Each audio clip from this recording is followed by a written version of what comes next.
Students, हम लोग life process chapter को स्टडी कर रहे हैं।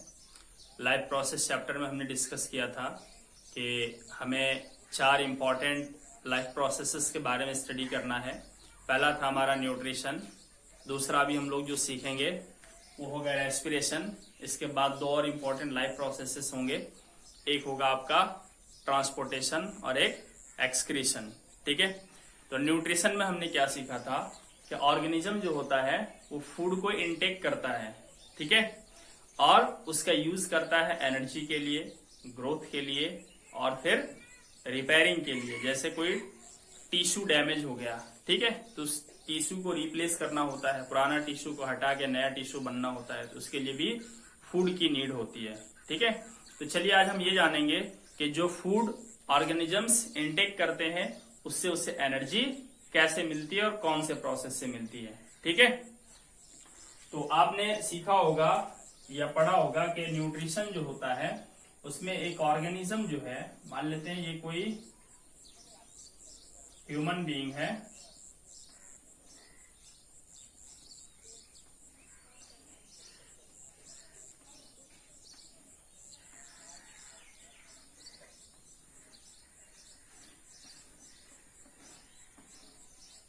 ठीक है, ये कोई ह्यूमन बीइंग है। ठीक, ये क्या करता है, फूड इनटेक करता है। ठीक, ये फूड इनटेक करता है।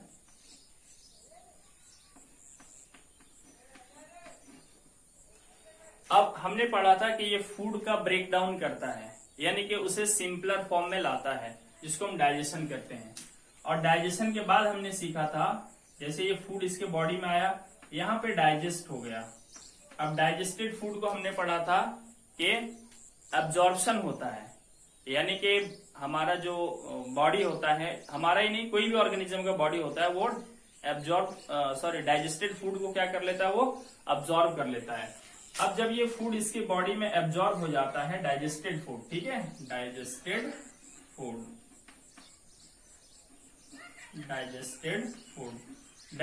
फूड को हमारा बॉडी एब्जॉर्ब कर लेता है। एब्जॉर्ब करके करता क्या है, वो इस फूड को हर सेल में पहुंचा देता है ना। हमारे बॉडी में बहुत सारे सेल्स हैं, है ना, ये एक सेल है, दूसरा सेल है, तीसरा सेल है, बहुत सारे सेल्स हैं, मिलियन सेल्स हैं।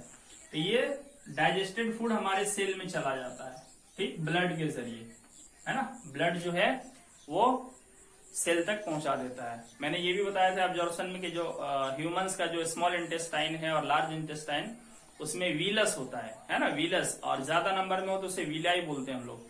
तो विलाई जो होता है वो क्या करता है, डाइजेस्टेड फूड को अब्सॉर्ब करता है और ब्लड में ट्रांसफर कर देता है। ब्लड उस डाइजेस्टेड फूड को हर सेल तक पहुंचा देता है। ठीक, तो इस सेल तक चला आया। अब हम क्या करते हैं, किसी एक सेल को कंसिडर करते हैं, ठीक, और उसको जूम करके समझते हैं। ये एक सेल है, ठीक है, इस सेल के अंदर यहाँ पे हमारे पास डाइजेस्टेड फूड है। डाइजेस्टेड फूड के हमने फॉर्म्स बताए थे, एक ग्लूकोज होता है, दूसरा एमिनो एसिड होता है, तीसरा ग्लिसरॉल होता है, चौथा फैटी एसिड होता है। ये 4 चीजें हमें डाइजेस्ट होकर मिलती है। इसके अलावा विटामिन और मिनरल्स भी होते हैं। ठीक, तो जो डाइजेस्टेड फूड है उसमें से हम आज सिर्फ ग्लूकोज के बारे में सीखेंगे कि ग्लूकोज का यूज कैसे होता है। ये एक ग्लूकोज है जो कि डाइजेस्टेड फूड है। ठीक, अब क्या होता है, सेल के अंदर बहुत सारे सेल ऑर्गेनेल्स होते हैं, जैसे ये न्यूक्लियस है, ठीक है, उसके बाद फिर माइटोकॉन्ड्रिया होता है, इस तरह से माइटोकॉन्ड्रिया होता है, ठीक है, इसके बाद वैक्यूल्स होता है, ठीक है, बहुत सारा चीज होता है भाई, गॉल्जी बॉडी होती है, ठीक है, एंडोप्लाज्मिक रेटिकुलम, बहुत सारा होता है। तो फिलहाल हम इसकी बात करेंगे। ये जो हमारा वो माइटोकॉन्ड्रिया है, ठीक, माइटोकॉन्ड्रिया। और ये सभी सेल ऑर्गेनेल्स एक फ्लूइड जेली लाइक सब्सटेंस में सस्पेंडेड होता है, और इसको हम क्या कहते हैं, साइटोप्लाज्म कहते हैं। ठीक है, साइटोप्लाज्म, ठीक है।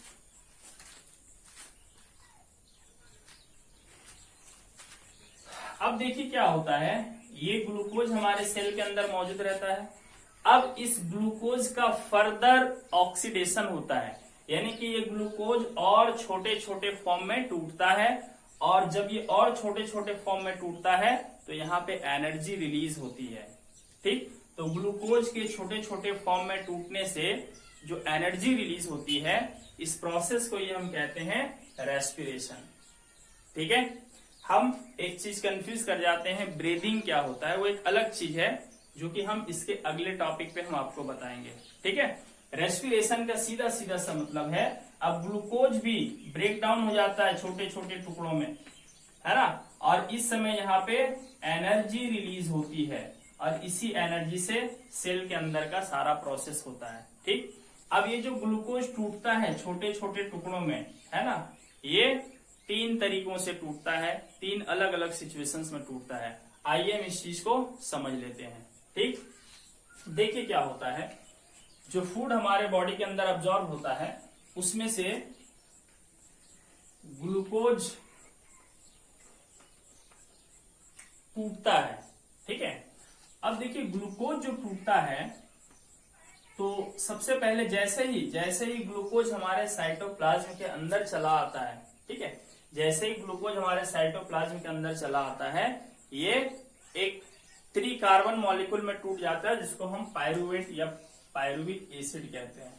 ठीक है, ये टूट जाता है और देता है पायरुवेट, या इसी का एक और नाम है पायरुविक एसिड। ठीक है, प्लस थोड़ी सी एनर्जी भी मिलती है। ठीक है, थोड़ी सी एनर्जी भी मिलती है। ठीक है, अब देखिए क्या होता है कि ये जो पायरुवेट है, जैसे कि ग्लूकोज आया सेल के अंदर और ये सबसे पहले छोटे छोटे पार्ट्स में टूट गया, ये जो छोटे छोटे पार्ट्स में टूटा है हम इसे क्या बोलेंगे, पायरुवेट कहेंगे। ठीक, पायरुवेट। अब क्या होता है कि अगर सेल के अंदर ऑक्सीजन मौजूद है, जैसे जब हम इनहेलेशन करते हैं, यानी कि एयर को अपने लंग्स के अंदर ले जाते हैं, ये प्रोसेस देखिए, ये इनहेलेशन करते हैं तो ऑक्सीजन हमारे लंग्स में जाता है और लंग्स तक ब्लड आता है, और ब्लड ऑक्सीजन को हमारे लंग्स से कैप्चर करता है और सेल तक पहुंचा देता है। यानी सेल तक एक और चीज पहुंच जाता है, वो है ऑक्सीजन। ठीक है, अब क्या होता है कि अगर सेल के अंदर ऑक्सीजन होता है तो ये जो पायरुवेट है, जो कि छोटे छोटे टुकड़ों में टूट चुका है, ये पायरुवेट चला जाता है माइटोकॉन्ड्रिया में। ठीक, और ये जो ऑक्सीजन है ये भी चला जाता है माइटोकॉन्ड्रिया के अंदर। ठीक है, तो अब देखिए क्या होता है पायरुवेट का, है ना, थोड़ा सा मैं इसको हटा दे रहा हूं।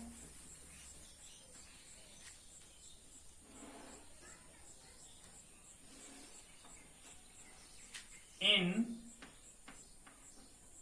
presence of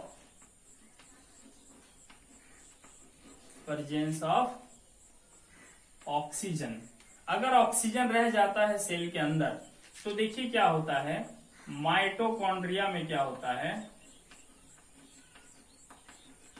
माइटोकॉन्ड्रिया के अंदर क्या होता है कि ये जो पायरुवेट जाता है और जो ऑक्सीजन जाता है, ये दोनों मिल करके, है ना, और हमें फिर से एनर्जी देते हैं। देखिए क्या होता है, ये पायरुवेट और ऑक्सीजन मिल करके क्या करता है, यहाँ पे हमें देता है कार्बन डाइऑक्साइड गैस, प्लस देता है वाटर, और प्लस देता है एनर्जी। ठीक है, फिर से एनर्जी रिलीज होती है। ठीक, थोड़ा मैं इन टॉपिक्स को हटा दे रहा हूं यहाँ पे, ये टॉपिक्स हमें पढ़ने हैं आज, है ना, respiration, various pathways, aerobic, anaerobic respiration, ATP, और रेस्पिरेशन इन प्लांट्स। ठीक है, आप चाहे तो नोट कर सकते हो। तो क्या होता है हमारे बॉडी के अंदर, क्या है, ग्लूकोज, है ना, हम फिलहाल 1 ग्लूकोज मॉलिक्यूल की बात करें। एक ग्लूकोज मॉलिक्यूल हमारे सेल में एंटर करता है, सेल में एंटर करता है तो पायरुवेट में टूट जाता है, या इसी को पायरुविक एसिड कहते हैं, प्लस थोड़ी सी एनर्जी मिलती है। ठीक, अब क्या है कि अगर ऑक्सीजन प्रेजेंट है हमारे सेल के अंदर तो माइटोकॉन्ड्रिया के अंदर चला जाता है पायरुवेट और ऑक्सीजन, और फिर से यहाँ पे क्या होता है, कार्बन डाइऑक्साइड बनता है, वाटर बनता है और एनर्जी हमें मिलती है।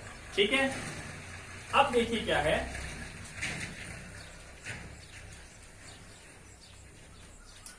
कभी कभी क्या है, किसी दूसरे ऑर्गेनिज्म के सेल में या खुद हमारे ही ऑर्गेनिज्म के ह्यूमंस के ही सेल में ऑक्सीजन की कमी रहती है।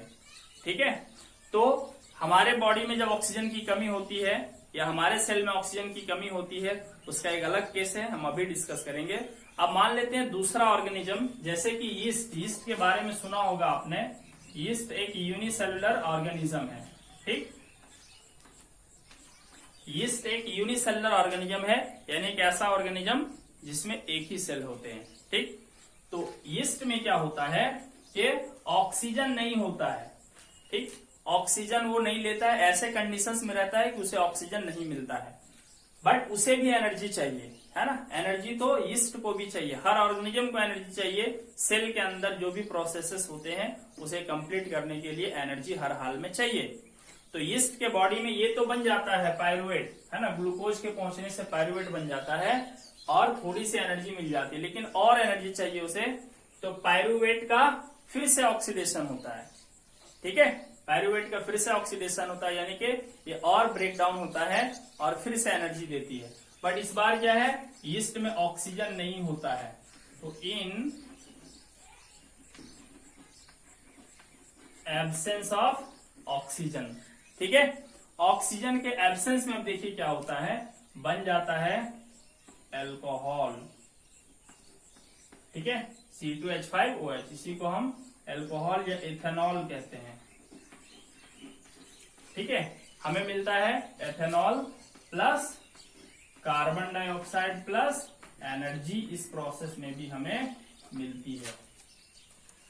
ठीक है, तो पायरुवेट या पायरुविक एसिड से हमें दो तरीके से एनर्जी मिल सकती है, एक ऑक्सीजन के प्रेजेंस में भी, एक ऑक्सीजन के एब्सेंस में भी। एनर्जी दोनों ही केस में मिलती है हमें, हमारे सेल को एनर्जी दोनों ही केस में मिलती है। ठीक, बट एनर्जी के साथ जो प्रोडक्ट्स होता है वो अलग अलग होता है, ये डिपेंड करता है कि सेल में ऑक्सीजन है या नहीं है। ठीक है, चलिए अब हम यहां से एक और बात करेंगे।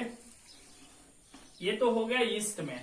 अगर इंसान के मसल्स में सेल, इंसान के मस्कुलर सेल्स में अगर ऑक्सीजन ना हो तो क्या होगा। ह्यूमन ही नहीं, इंसान ही नहीं, बल्कि अदर एनिमल्स ले लीजिए, जैसे लायन हो गया, डियर हो गया, डॉग हो गया, ठीक है, जितने भी कैटल्स हो गए, ठीक है, एलिफेंट हो गया, तो इन्हें भी कभी कभी क्या है कि इतना ज्यादा एनर्जी चाहिए जितना कि उसके बॉडी में ऑक्सीजन है ही नहीं। अब ऑक्सीजन नहीं है फिर भी एनर्जी चाहिए।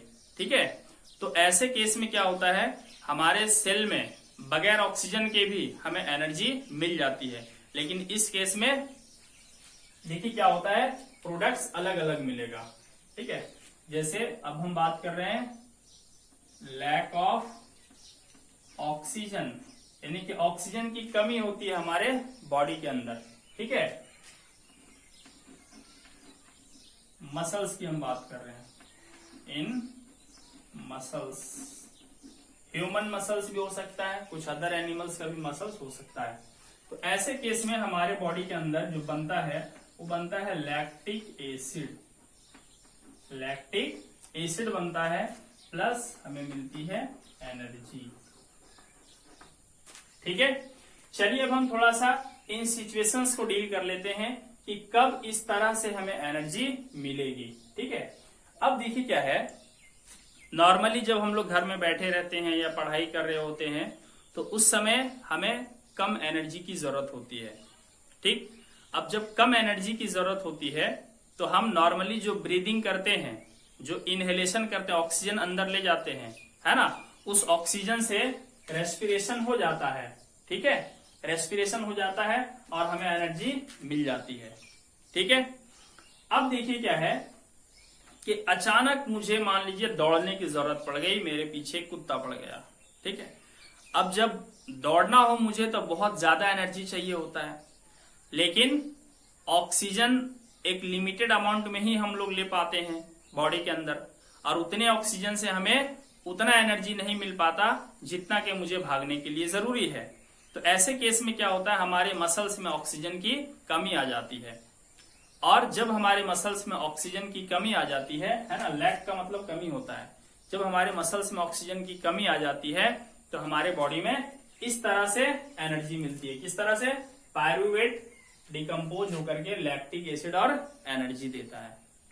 ठीक है, अब क्या है, इस लैक्टिक एसिड की वजह से हमारे बॉडी में बहुत ज्यादा क्रैम्प फील होता है, पेन, दर्द फील होता है। कभी आप जैसे नॉर्मल लाइफ से हट के कभी आप अचानक बहुत हार्ड वर्क कर लिए, हार्ड फिजिकल वर्क, ठीक है, कोई शरीर पे ज्यादा लोड देने वाला काम अगर आप कर लिए, जैसे बहुत ज्यादा दौड़ लिए, या अचानक एक दिन आपको मन हुआ और आप जिम चले गए और खूब ज्यादा वहां पे एक्सरसाइज किए, तो भाई खूब ज्यादा एक्सरसाइज किए तो आपको खूब सारा एनर्जी की जरूरत थी और ऑक्सीजन आपके बॉडी में लिमिटेड अमाउंट में जा रहा था।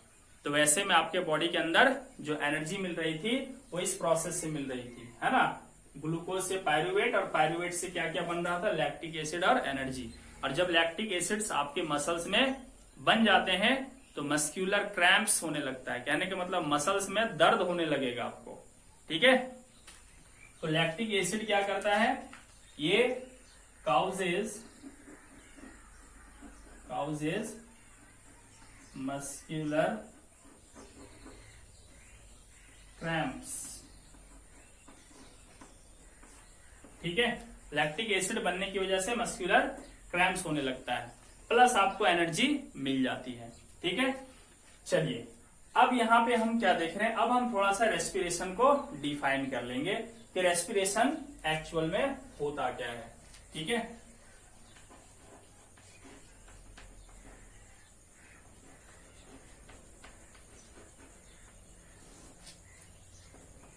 देखिए रेस्पिरेशन क्या होता है, जो फूड होता है, देखिए ग्लूकोज भी फूड ही है, ठीक है, सिंपलर फूड है ये, फूड का फिर से ब्रेक डाउन होता है और हमें एनर्जी मिलती है, यही प्रोसेस कहलाता है रेस्पिरेशन।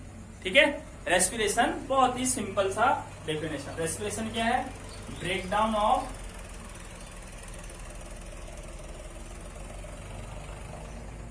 ब्रेकडाउन, या अगर हम टेक्निकली कहें तो यहाँ पे ऑक्सीडेशन होता है। ठीक है, ब्रेकडाउन या ऑक्सीडेशन ऑफ फूड, फूड का मतलब कौन सा फूड, डाइजेस्टेड फूड यानी कि ग्लूकोज। ठीक है, मैं यहाँ स्पेस नहीं है, नीचे लिख देता हूं ग्लूकोज। ठीक है, ब्रेकडाउन ऑफ ग्लूकोज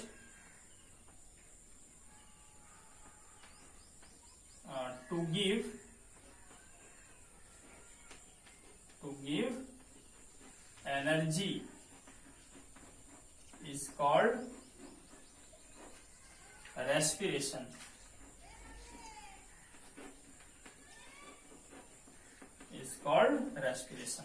तो रेस्पिरेशन क्या है, रेस्पिरेशन है oxidation of food to give energy, food का ऑक्सीडेशन या फूड का ब्रेकडाउन।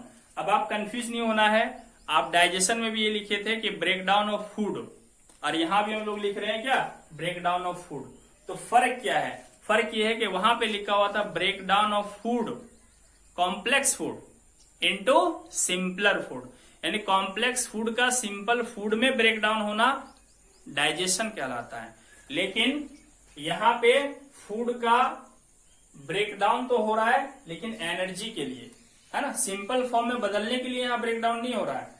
ठीक है, यहाँ पे फूड का ब्रेक डाउन हो रहा है एनर्जी के लिए।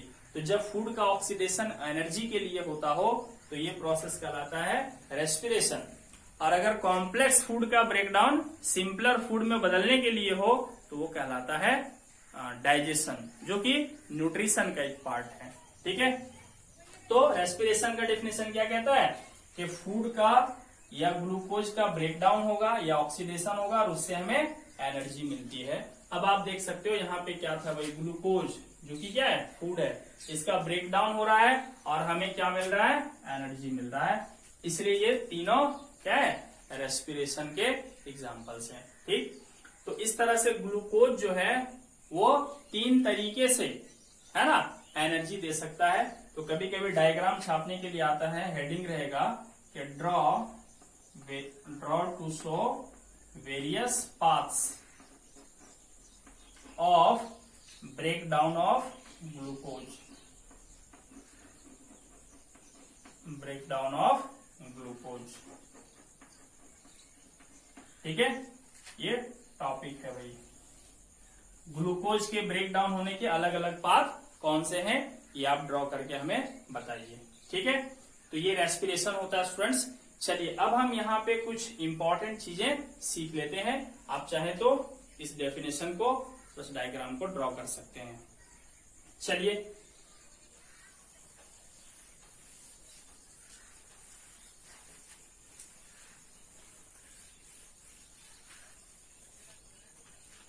देखिए क्या है, अब हम इनके इक्वेशंस की बात करेंगे। ठीक है, देखिए ये जो होता है ग्लूकोज से पायरुवेट का बनना, ये कॉमन है ना, ये हर जगह पे होता है। इंसान के भी सेल में होता है, यीस्ट के भी सेल में होता है, ह्यूमन के मसल्स में भी होता है, अदर ऑर्गेनिजम्स के सेल्स में भी होता है। यानी कि ग्लूकोज से पायरुवेट का बनने का जो प्रोसेस है, ये कॉमन प्रोसेस है रेस्पिरेशन का। ठीक है, लेकिन पायरुवेट से एनर्जी मिलने के कॉमन प्रोसेस नहीं है, इसके 3 प्रोसेसेस हैं। ठीक है, आइए तीनों को एक एक करके हम नाम दे देते हैं और उनके इक्वेशंस लिख देते हैं। ठीक, तो सबसे पहले देखिए क्या है, एक चीज जान लीजिए कि ग्लूकोज से पायरुवेट का बनना जो होता है ना, ये होता है आपका साइटोप्लाज्म के अंदर। ठीक है, साइटोप्लाज्म। ठीक, जो साइटोप्लाज्म होता है उसके अंदर ये प्रोसेस होता है। और ग्लूकोज से पायरुवेट का बनने का जो प्रोसेस है, ये कहलाता है ग्लाइकोलिसिस। ग्लाइकोलिसिस। ठीक है, sometimes questions are asked what do you mean by glycolysis? The answer is simple. Conversion of glucose into pyruvate in cytoplasm is called glycolysis. चलिए मैं यहाँ पे थोड़ा सा डिफाइन कर देता हूँ। ठीक है, पहली चीज ग्लाइकोलिसिस। ठीक, ग्लाइकोलिसिस क्या होता है, conversion of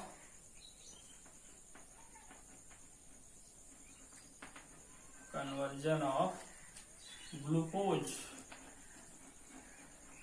conversion of glucose into pyruvate in cytoplasm of a cell is called glycolysis.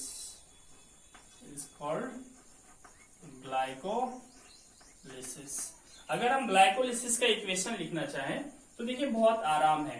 देखिए ग्लूकोज का क्या फॉर्मूला होता है, ग्लूकोज का फॉर्मूला होता है C6H12O6। ठीक है, ये आपका हो गया ग्लूकोज। ठीक है, ये ग्लूकोज हो गया। अब पायरुवेट जो होता है या पायरुविक एसिड होता है, इसका फॉर्मूला होता है C3H4O3। ठीक है, ये आपका हो गया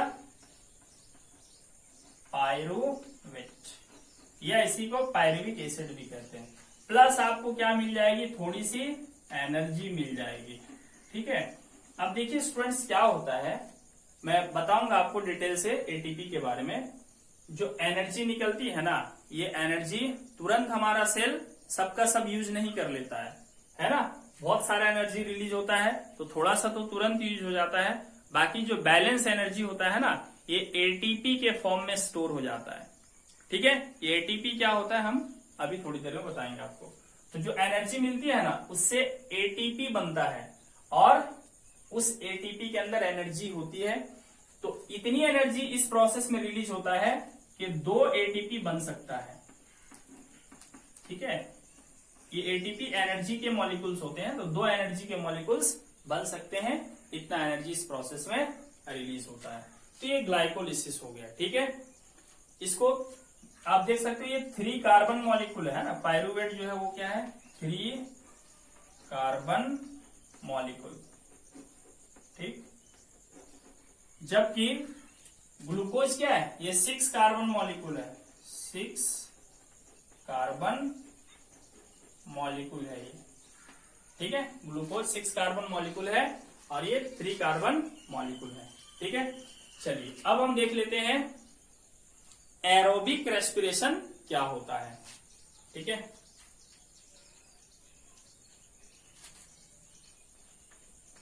एरोबिक रेस्पिरेशन, एरोबिक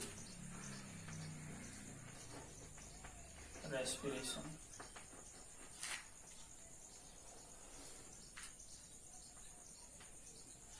तो देखिए एरोबिक रेस्पिरेशन क्या होता है, जब ग्लूकोज का ब्रेकडाउन या ग्लूकोज का ऑक्सीडेशन ऑक्सीजन के प्रेजेंस में हो, है ना, जब ग्लूकोज का ऑक्सीडेशन ऑक्सीजन के प्रेजेंस में हो तब हम रेस्पिरेशन को एरोबिक रेस्पिरेशन कहते हैं।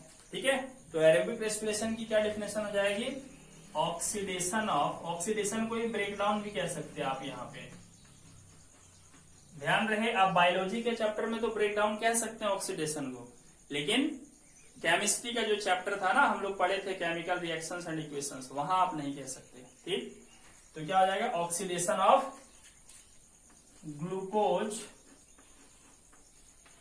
Into, oxidation of glucose into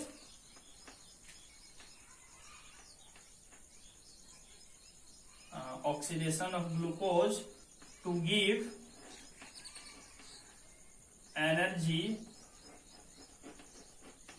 in the presence of oxygen,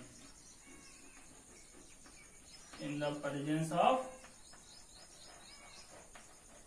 oxygen is called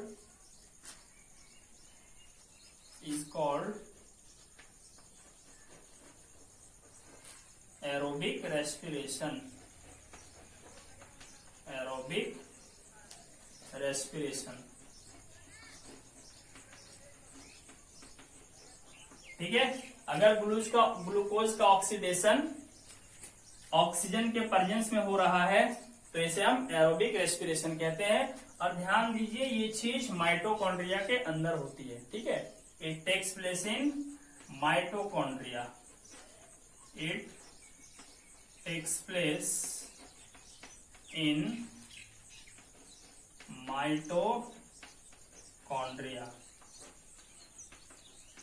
ठीक है, अब अगर हम इसका इक्वेशन लिखना चाहें तो क्या इक्वेशन बनेगा, तो देखिए बहुत आसान है इसका इक्वेशन। ग्लूकोज से क्या क्या बनता है, कार्बन डाइऑक्साइड बनता है, वाटर बनता है और एनर्जी बनती है। तो देखिए ग्लूकोज का अगर हम फॉर्मूला लिखेंगे तो क्या हो जाएगा, C6H12O6, ये हमारा ग्लूकोज हो गया। ठीक है, अब इसमें ऑक्सीजन भी रहेगा, है ना, ये ऑक्सीजन के प्रेजेंस में होता है। ठीक है, देख सकते हो इन प्रेजेंस ऑफ ऑक्सीजन। तो ये ग्लूकोज और ऑक्सीजन मिल करके क्या क्या देगा हमें देगा carbon dioxide gas plus water plus energy मिलेगी हमें। ठीक है, एनर्जी। अब ध्यान दीजिए, अगर हम इसको बैलेंस करना चाहे ना, ठीक है, यहां देखिए हमने बैलेंस नहीं किया है, बट यहां पर आपको बैलेंस कर लेना चाहिए। ठीक है, इसको जब हम बैलेंस करेंगे तो मिलेगा, यहां 6 लगाना पड़ेगा, यहां भी आपको 6 लगाना पड़ेगा और यहां भी 6 लगाना पड़ेगा। ठीक है, इस प्रोसेस में जो हमें एनर्जी मिलता है ना वो बहुत ज्यादा मिलता है। ठीक है, एरोबिक रेस्पिरेशन में बहुत ज्यादा एनर्जी मिलता है। इतना एनर्जी मिलता है कि अगर उससे एटीपी बनाना चाहें तो 38 एटीपी बन सकता है। ठीक है, 38 एटीपी, यानी कि एक ग्लूकोज मॉलिक्यूल अगर ऑक्सीडाइज होता है, एक ग्लूकोज मॉलिक्यूल का ऑक्सीडेशन होता है या ब्रेकडाउन होता है तो इतनी एनर्जी मिलती है कि उससे 38 एटीपी मॉलिक्यूल्स बनाए जा सकते हैं, यानी एनर्जी वाले मॉलिक्यूल्स बनाए जा सकते हैं। इसमें बहुत ज्यादा एनर्जी मिलती है। ठीक है,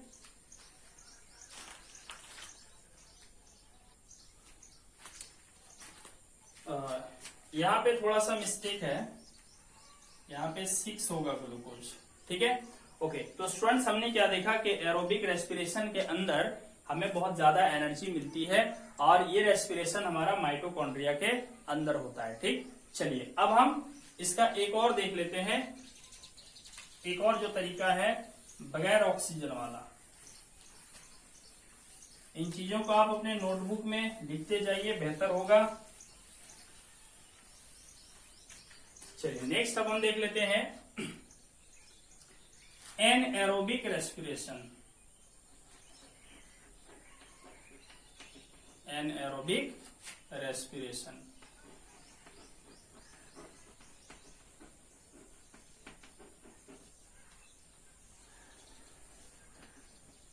देखिए, एनएरोबिक रेस्पिरेशन का मतलब होता है ग्लूकोज का ऑक्सीडेशन बगैर ऑक्सीजन के, ठीक है, बिना ऑक्सीजन के।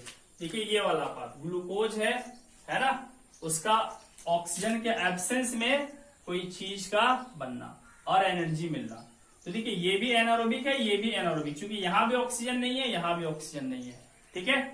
तो एनारोबिक रेस्पिरेशन का क्या मतलब होता है? Oxidation of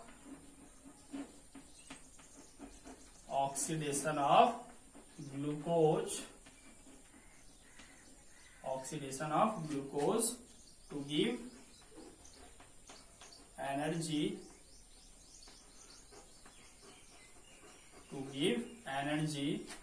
in the absence of oxygen. In the absence of oxygen is called anaerobic respiration. Anaerobic respiration.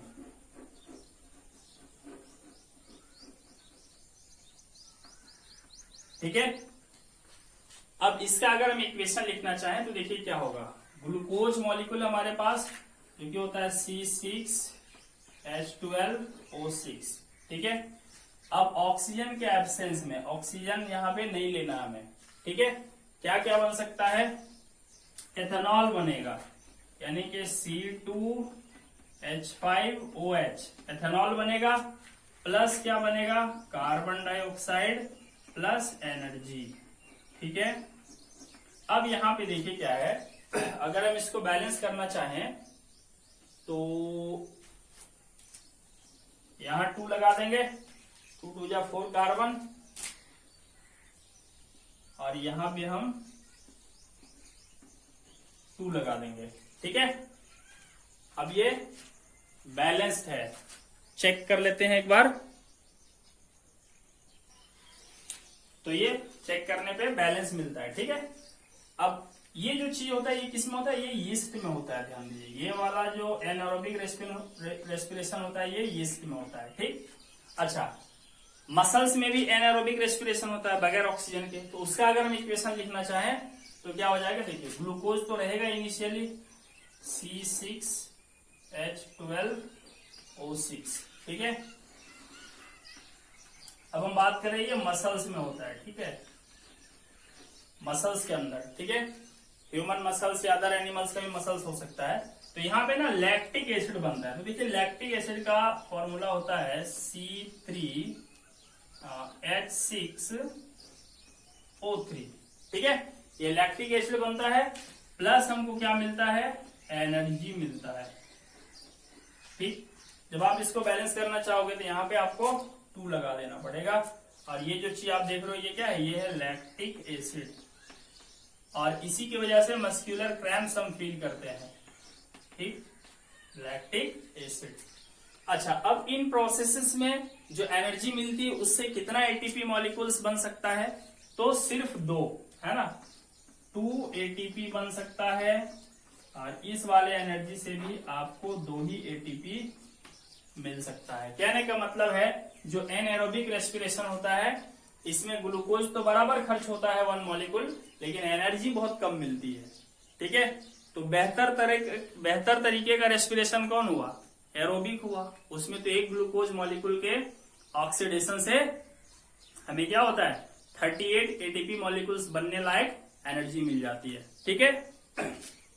चलिए एक चीज मैं आपको यहाँ पे बता दूं, बार बार मैं कह रहा हूं कि ऑक्सीडेशन ऑफ फूड या ऑक्सीडेशन ऑफ ग्लूकोज। तो थोड़ा सा हम chemical equations and reaction chapter के कंसेप्ट को यूज करके समझ लेते हैं कि ऑक्सीडेशन हो रहा है या नहीं। तो आप याद कीजिए ऑक्सीडेशन का क्या मतलब सीखा था आपने? किसी चीज में, किसी रिएक्टेंट में ऑक्सीजन का ऐड होना या हाइड्रोजन का रिमूव होना ऑक्सीडेशन कहलाता है। यही सीखे थे हम लोग, ठीक है। और इलेक्ट्रॉनिक कंसेप्ट की बात करें तो उसमें भी हम लोग कुछ सीखे थे, ठीक है। पीछे का वीडियो देख करके आप रीगेन कर लीजिए नॉलेज को। तो यहां देखिए क्या है कि पर कार्बन एक ऑक्सीजन है और आप यहां देख सकते हो पर कार्बन 2 ऑक्सीजन है। कहने का मतलब ऑक्सीजन यहाँ पे ऐड हुआ है, इसलिए कौन सा प्रोसेस हो गया, ऑक्सीडेशन प्रोसेस हो गया, ठीक है। तो स्टूडेंट्स ये हो गया एनारोबिक रेस्पिरेशन, ठीक है। अब एनारोबिक रेस्पिरेशन यीस्ट में भी हो सकता है, मसल्स में भी हो सकता है, पर दोनों के प्रोडक्ट्स अलग अलग होंगे, ठीक है। ये एथेनॉल है आपका, देखिए मैंने यहाँ पे लिख दिया है, ठीक है। तो इसको आप बहुत बढ़िया से अपने नोटबुक में नोट कर लीजिए और बार बार इस वीडियो को देख करके या फिर कोई अदर तरीके से भी समझ लीजिए। ये बहुत ही इंपॉर्टेंट पार्ट है हमारे लाइफ प्रोसेस चैप्टर का, ठीक है। यहाँ से एग्जाम्स में आपको बहुत ज्यादा फायदा मिलता है क्योंकि ये 2-3 चीजों को कवर करता है, थोड़ा सा केमिस्ट्री के साथ साथ बायोलॉजी का बड़ा सा पार्ट ये कवर करता है, ठीक है। तो चलिए अब हम इससे आगे बढ़ते हैं। चलिए स्टूडेंट्स, अब हम थोड़ा सा एक और चीज जान लेंगे। यहाँ पे छूट गया, मैं उसी टाइम बता देना चाहिए था मुझे। फर्मेंटेशन, ठीक है। फर्मेंटेशन क्या होता है?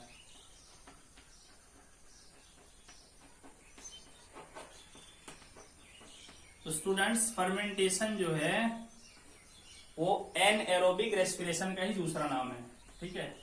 एनएरोबिक रेस्पिरेशन, इसी का दूसरा नाम फर्मेंटेशन है,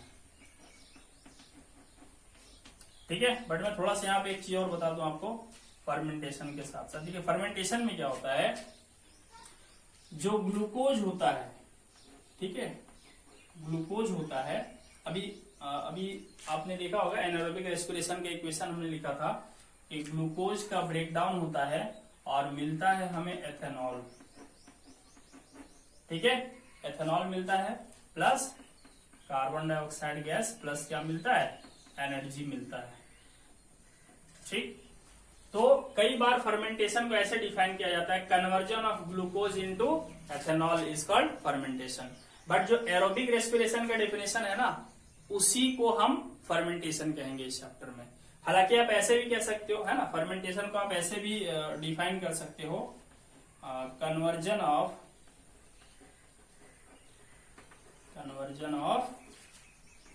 ग्लूकोज, या फिर शुगर की भी बात करें, शुगर को भी अगर कन्वर्जन कर दें हम लोग, है ना, conversion of glucose oblique sugar into ethanol. Ethanol को ही अल्कोहल कहा जाता है, अल्कोहल इज कॉल्ड फर्मेंटेशन,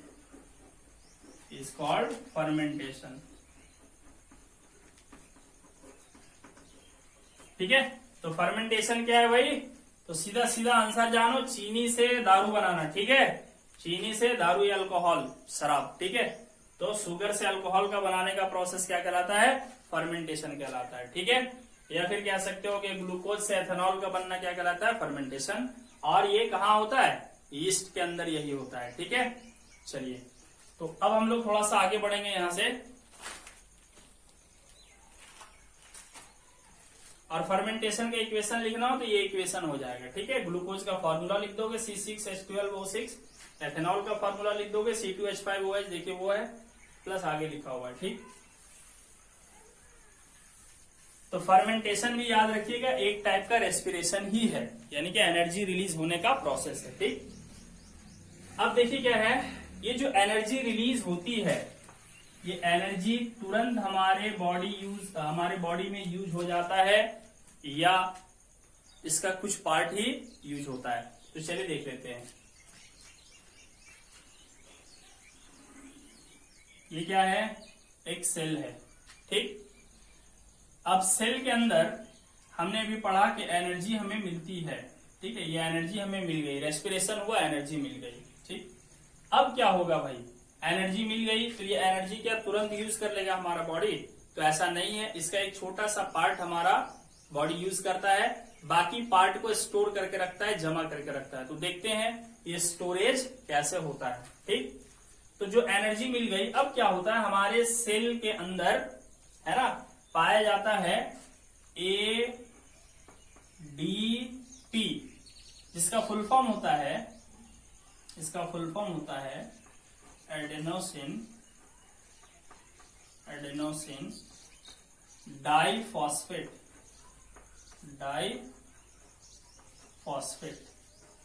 ठीक। इसके अलावा कुछ इनऑर्गेनिक फॉस्फेट्स भी होता है। ये जो P है वो क्या है, इनऑर्गेनिक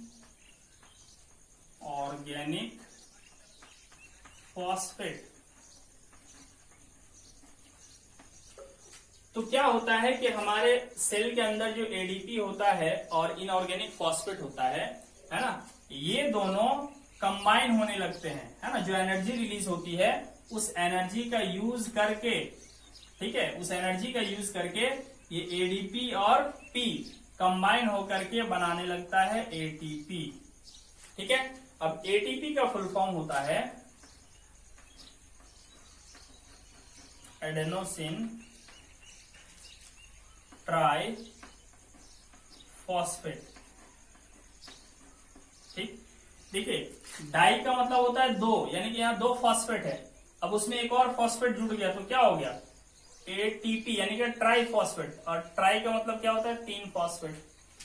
तो दो फॉस्फेट मॉलिक्यूल से तीन फॉस्फेट मॉलिक्यूल बन जाता है। और इसमें क्या होता है भाई कि एनर्जी स्टोर हो जाती है। जो एनर्जी रिलीज हुआ वो एनर्जी का यूज करके ADP और P कंबाइन हुआ और ATP बन गया। इस ATP के अंदर क्या है, एनर्जी है।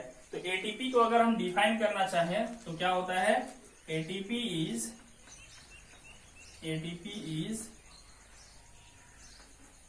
energy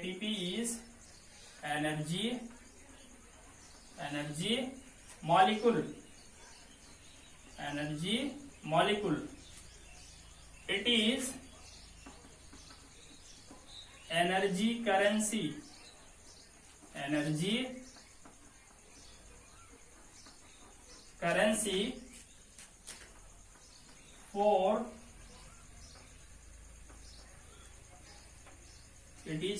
currency for all the cellular processes, ठीक है। ATP जो है ये एनर्जी मॉलिक्यूल होता है, ये एनर्जी करेंसी भी है सेल के अंदर जितना भी प्रोसेसेस होता है। थोड़ा सा हम एनर्जी करेंसी को समझ लेते हैं। देखिए क्या है, ये जो ATP हमारे सेल के अंदर बन जाता है ना, ये ATP भी देखिए, ये जो प्रोसेस सारा होता है ना, ये माइटोकॉन्ड्रिया के अंदर होता है, याद रखिएगा, ठीक है। ये जो सारा प्रोसेस है ADP से ATP बनने का प्रोसेस, ये सब के सब कहाँ होता है, माइटोकॉन्ड्रिया। याद कीजिएगा, माइटोकॉन्ड्रिया का एक और नाम क्या सीखा था 9th क्लास में हमने, power house of the cell, है ना। हमने सीखा था ना, power house of the cell क्या कहलाता है, माइटोकॉन्ड्रिया, ठीक। ये सब का सब काम जो होता है वो माइटोकॉन्ड्रिया के अंदर होता है, ठीक। अब देखिए स्टूडेंट्स क्या है कि ये जो ATP बन गया है ना, अब वापस जब ये ATP टूटेगा, ठीक है, वापस जब ये ATP टूटेगा सेल माइटोकॉन्ड्रिया के अंदर या सेल के अंदर, जब ये टूटेगा तो देखिए क्या होगा, ठीक है। जब ये टूटेगा तो वापस हमें मिलेगा ADP, यही वाला एडेनोसिन डाइफॉस्फेट प्लस फॉस्फेट। और जितनी एनर्जी इसने लिया था ATP बनने के लिए उतना एनर्जी ये वापस दे देगा हमें, ठीक है। वापस हमें क्या मिल जाएगा, एनर्जी। अब इसी एनर्जी से सेल के अंदर का सारा काम होता है भाई। सेल के अंदर बहुत सारा काम होता है। क्या क्या काम होता है इस एनर्जी से, क्या क्या काम हो सकता है, देखिए, प्रोटीन का सिंथेसिस हो सकता है, ठीक है, प्रोटीन सिंथेसाइज हो सकता है ना। और भी सेल के अंदर क्या होता है, मॉलिक्यूलर मूवमेंट होता है भाई, एक जगह से दूसरे जगह मटेरियल का ट्रांसपोर्टेशन होता है। पढ़े थे हम लोग एंडोप्लाज्मिक रेटिकुलम का फंक्शन, है ना, वो मटेरियल को एक जगह से दूसरे जगह तक ट्रांसपोर्ट करता है, ठीक है। ये सब काम हो गया। नर्व इम्पल्सेस का सेंड करना, ठीक है, सेंडिंग नर्व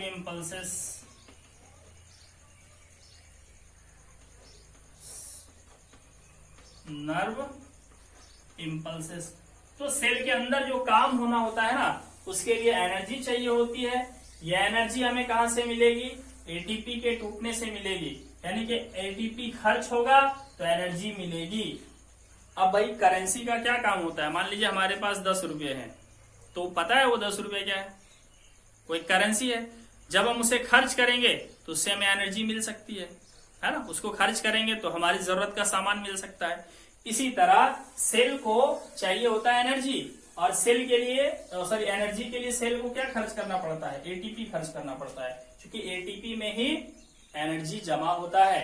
अब एटीपी के लिए एनर्जी कहां से आता है, तो रेस्पिरेशन से। रेस्पिरेशन होता है तो एनर्जी रिलीज होती है, वो एनर्जी जो है वो माइटोकॉन्ड्रिया एटीपी के फॉर्म में स्टोर कर देता है। ठीक है, अब वापस जब एटीपी टूटता है तो हमें एनर्जी मिल जाती है, और इसी एनर्जी को सेल यूज करता है अपने सभी काम को करने के लिए। इसीलिए हम एटीपी को एनर्जी करेंसी भी कहते हैं, क्योंकि एटीपी में एनर्जी स्टोर होता है। ठीक है, और जब वो एटीपी टूटता है तो हमें एनर्जी वापस मिल जाती है। ठीक है, इसको आप ऐसे भी समझ सकते हो, हमारे घरों में इन्वर्टर और बैटरी होती है। वो इन्वर्टर बैटरी क्या करता है, मेंस से जो सप्लाई आता है ना, हमारे घरों में जो इलेक्ट्रिसिटी सप्लाई आता है उसको हमारा इन्वर्टर या बैटरी क्या कर लेता है भाई, उसको स्टोर कर लेता है। और जिस समय मेंस से सप्लाई नहीं मिलता है, हमें इलेक्ट्रिसिटी नहीं मिलता है, उस समय क्या करता है हमारा इन्वर्टर और बैटरी, वो एनर्जी वापस हमें दे देता है। ठीक है, तो जिस तरह से इन्वर्टर और बैटरी का काम होता है एनर्जी को जमा करना और जरूरत पड़ने पे वापस दे देना, वही काम एटीपी का भी होता है। ठीक है, एटीपी के पास क्या होता है, एनर्जी जमा होता है, जरूरत पड़ने पे एटीपी वापस एडीपी और पी में टूट जाएगा और एनर्जी दे देता है। ठीक है, चलिए तो स्टूडेंट्स यहाँ पर रेस्पिरेशन कंप्लीट होता है। अब हम सीखेंगे कि प्लांट्स में रेस्पिरेशन कैसे होता है, ठीक है, इंसेक्ट्स में रेस्पिरेशन कैसे होता है, ह्यूमंस में रेस्पिरेशन कैसे होता है। तो सबसे पहले हम स्टार्ट करेंगे रेस्पिरेशन इन प्लांट्स। तो स्टूडेंट्स चलिए देख लेते हैं प्लांट्स में रेस्पिरेशन कैसे होता है। तो पहली बात है कि प्लांट में किस तरह का रेस्पिरेशन होता है, एरोबिक होता है या एनारोबिक होता है। ठीक है, तो प्लांट के अंदर सिचुएशन के ऊपर डिपेंड करता है, ज्यादातर प्लांट के अंदर एरोबिक रेस्पिरेशन ही होता है। ठीक, कभी कभी एनारोबिक रेस्पिरेशन होता है, लेकिन अगर प्लांट के अंदर एनारोबिक रेस्पिरेशन होता है तो वो प्लांट का वो पार्ट ज्यादा दिन तक जो है अलाइव नहीं रह पाता है जहां पे एनारोबिक रेस्पिरेशन होता है। ठीक, देखिए क्या है कि ये लीफ है, तो हमने पढ़ा था स्टूडेंट्स के लीफ का जो सरफेस होता है ना, उस पे पोर्स होता है छोटा छोटा। ठीक है, छोटा छोटा छेद होता है जिसको हम कहते हैं स्टोमेटा। ठीक, स्टोमेटा। ठीक, तो क्या होता है कि लीफ के अंदर जो स्टोमेटा होता है, ठीक है, उस स्टोमेटा के जरिए ऑक्सीजन जो है वो इसके सेल तक पहुंचता है। ये लीफ का सेल है मान लेते हैं, और ये सब जो दिख रहा है ये सब क्या है, स्टोमेटा है। तो स्टोमेटा के जरिए ऑक्सीजन जो है लीफ के सेल तक पहुंचता है। और हमने पढ़ा था कि फोटोसिंथेसिस प्रोसेस से प्लांट क्या करता है, ग्लूकोज बना लेता है। तो इस तरीके से प्लांट के सेल के अंदर ऑलरेडी ग्लूकोज होता है और ऑक्सीजन जो है स्टोमेटा के जरिए सेल तक पहुंच जाता है। ठीक है, इस तरह से दोनों चीजें मिल जाती है, ग्लूकोज और ऑक्सीजन। और लीफ के अंदर क्या होता है, एरोबिक रेस्पिरेशन होता है। अब देखिए यहाँ ऑक्सीजन जो अंदर जाता है, ये पता है कौन सा प्रोसेस से जाता है, तो डिफ्यूजन प्रोसेस से। ठीक है, कौन सा प्रोसेस है, डिफ्यूजन प्रोसेस से। ठीक, तो देखिए क्या होता है, लीव्स जो होता है ना, इसमें रेस्पिरेशन के लिए क्या होता है, स्टोमेटा होता है। ठीक है, स्टोमेटा के जरिए वो क्या करते हैं, रेस्पायर करते हैं। ठीक है, लिप्स में स्टोमेटा होता है जिसके जरिए वो रेस्पिरेशन करता है। ठीक, अच्छा अब हम बात करते हैं क्या स्टेम भी इसका रेस्पिरेशन करता है क्या, यानी स्टेम के सेल्स को भी एनर्जी की जरूरत होती है। तो यस, एनर्जी की जरूरत सबको होती है। ठीक, तो अब क्या है, हमने पढ़ा था, चलो सेल के अंदर तो ग्लूकोज आ गया भाई, फोटोसिंथेसिस प्रोसेस से यहाँ पे ग्लूकोज तो बन गया। ठीक है, और स्टोमेटा के जरिए ऑक्सीजन जो है स्टोमेटा के जरिए सेल तक चला गया। ठीक है, लेकिन स्टेम में अगर जो सेल होगा तो वहां ये काम कैसे होता होगा। ठीक है, तो देखिए क्या है, जो फूड है ना, फूड जो लीफ के सेल में बनता है वो फूड ना स्टेम के सेल्स तक भी पहुंचता है। ये हम लोग पढ़ेंगे ट्रांसपोर्टेशन में कैसे पहुंचता है। तो एक फ्लोएम टिश्यू होता है, उस टिश्यू के जरिए फूड जो है यहाँ वाले सेल में भी आ जाता है। अब क्या है, स्टेम जो है ना वुडी होता है, ठीक है, वुडी मतलब लकड़ी जैसा पार्ट होता है, जबकि पत्ता एक दूसरे तरह का स्ट्रक्चर होता है, ठीक है। तो लीव्स की बात की हमने, अब हम बात करेंगे वुडी स्टेम अगर है, लकड़ी जैसा स्टेम, ठीक है, तो वहां पे रेस्पिरेटरी ऑर्गन कौन होता है, कैसे वहां पे ऑक्सीजन पहुंचता है, तो यहाँ छोटे छोटे छेद होते हैं, देखिए इस तरीके से, जिसको हम कहते हैं लेंटिसेल्स, ठीक है, लेंटिसेल्स, ठीक है स्टूडेंट्स। तो जो वुडी स्टेम होता है या वुडी पार्ट होता है, वहां पर जो उसका रेस्पिरेटरी ऑर्गन होता है वो क्या होता है, लेंटिसेल्स होता है, ठीक है। तो इस तरह से स्टेम में और ब्रांच में रेस्पिरेशन के लिए लेंटिसेल्स के जरिए ऑक्सीजन अंदर जाता है, ठीक है। और रेस्पिरेशन में हमने देखा कि कार्बन डाइऑक्साइड गैस बनता है, तो कार्बन डाइऑक्साइड गैस बाहर भी उसी स्टोमेटा के जरिए आता है, वही डिफ्यूजन प्रोसेस से आता है, ठीक है। तो जो कार्बन डाइऑक्साइड जो होता है वो बाहर निकलता है और ऑक्सीजन जो होता है वो अंदर जाता है, ये दोनों ही प्रोसेस डिफ्यूजन के जरिए होता है, ठीक है। यहां भी डिफ्यूजन प्रोसेस से ही अंदर जाएगा। अब बात है क्या इसका रूट्स में भी रेस्पिरेशन होता है क्या, यस, इसके रूट्स में भी रेस्पिरेशन होता है। देखिए रूट्स में भी सेल होते हैं, ठीक, फूड तो आ जाता है, पत्ते में बनता है या ग्रीन पार्ट में बनता है, ठीक है, और वहां से फूड चला आता है कहाँ पे, रूट में। अब ऑक्सीजन यहाँ कैसे पहुंचेगा, तो जो रूट का जो सेल होता है ना, जो रूट होता है उसमें एक हेयर लाइक स्ट्रक्चर होता है, एकदम बाल जैसा बारीक बारीक स्ट्रक्चर होता है, जिसको हम कहते हैं रूट हेयर, ठीक है, इसे हम कहते हैं रूट हेयर। तो रूट हेयर जिन सेल्स से बना होता है उन सेल्स में ऑक्सीजन डिफ्यूजन के जरिए डायरेक्ट पहुंच जाता है, ठीक है। यहाँ पे कोई छेद वगैरह नहीं होता है, जिस तरह से स्टोमेटा होता है पत्ता में, लेंटिसेल होता है आपका स्टेम में और वुडी पार्ट में, तो रूट में ऐसा कोई छेद नहीं होता है। रूट में डायरेक्टली जो है, जो रूट हेयर में सेल्स होते हैं उस सेल्स में डिफ्यूजन के जरिए ऑक्सीजन पहुंच जाता है। देखिए मिट्टी होता है ना, मिट्टी सॉइल पार्टिकल्स, उसके बीच में ना, जैसे ये सॉइल पार्टिकल्स है, इसके बीच में खाली जगह होता है, इस खाली जगह में एयर होता है, ठीक, तो इस एयर वाला ऑक्सीजन रूट के अंदर चला जाता है, ठीक। तो अगर हम बात करें रूट की, है ना, तो रूट में रूट हेयर के जरिए रेस्पिरेशन होता है, ठीक है, रूट हेयर के जरिए ऑक्सीजन अंदर चला जाएगा, ठीक है। तो इस तरह से आप देख सकते हो ये लीव्स है, वुडी स्टेम है, रूट, ये सब क्या है, प्लांट पार्ट्स है, प्लांट पार्ट्स, ठीक। और ये जो देख रहे हो ये सब क्या है, रेस्पिरेटरी ऑर्गन्स, रेस्पिरेटरी ऑर्गन्स, ठीक है। चलिए, तो ये हो गया स्टूडेंट्स प्लांट्स में। अब एक चीज और बता दें, मान लेते हैं कि कोई ऐसा सिचुएशन आता है, ये इस तरह से इधर से एक दीवार, इस तरह से इधर से एक दीवार, और बारिश बहुत तेज हुई, पूरा पानी भर गया, ये देखो पूरा पानी भर गया इतना, ठीक। तो पानी भर गया तो वाटर भी अब आ जाएगा ना इनके बीच में, सॉइल के पार्टिकल्स के बीच में, तो पूरा पानी भर जाएगा। और ये बारिश होता ही रहा, 6 महीने तक बारिश होता ही रहा, 3 महीने तक बारिश होता ही रहा, तो क्या करेगा, रूट में रेस्पिरेशन कैसे होगा। तो देखिए स्टूडेंट्स क्या है, जो रेन वाटर है, ठीक है, रेन वाटर, बारिश वाला जो पानी है, इसके अंदर भी थोड़ा थोड़ा ऑक्सीजन डिजोल्व रहता है, थोड़ा थोड़ा ऑक्सीजन घुला हुआ रहता है, वो डिजोल्व ऑक्सीजन ये ले लेगा और रेस्पिरेशन करेगा।